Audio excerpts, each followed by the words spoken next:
ජෙප්පොටිකේම මාර හැපි වෙන්නේ නැදිනේ මම මැරුණා කියලා. මචං මේ අරගලේ වෙලාවෙත් මේ සෑහෙන්ට කට්ටිය උත්සාහ කරා මරන්න.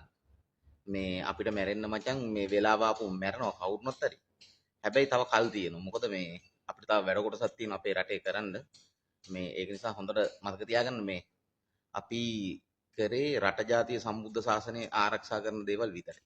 ඉතින් එහාට අපි මේ වෙන දේවල් කරන්න ගිහිල්ලා නැහැ. ඉතින් ඒක නිසා මේ අපිට තව ආයුෂ තියෙනවා දෙයියනේ කියලා.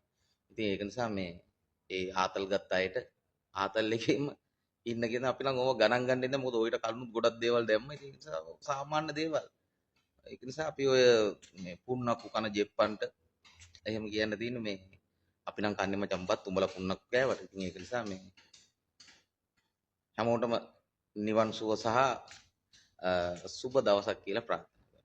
හැමෝටම නිර්වාණ සුවය ලැබෙන්න ඕනේ. අපිට කොහොමත් ඉතින් නිවන් සුව තමයි ලැබෙන්නේ. මොකද අපි අනවශ්‍ය දේවල් කරලා නැති නිසා අපිට කොහොමද නිර්වාණ සුවය තමයි අපිට ලැබෙන්නේ. ඒක නිසා අපි බය වෙන්නේ නැහැ නිවන් සුව පැතුවට කවුරු. ඉතින් නිවන් සුව පතන එක සම්බන්ධව මම ඇත්තටම මේ සෑහෙන්ට සතුටුයි. ඒ වගේම මට නිවන් සුව පතන හැමෝටම මම පින් දෙනවා කියන එක තමයි මට කියන්නේ.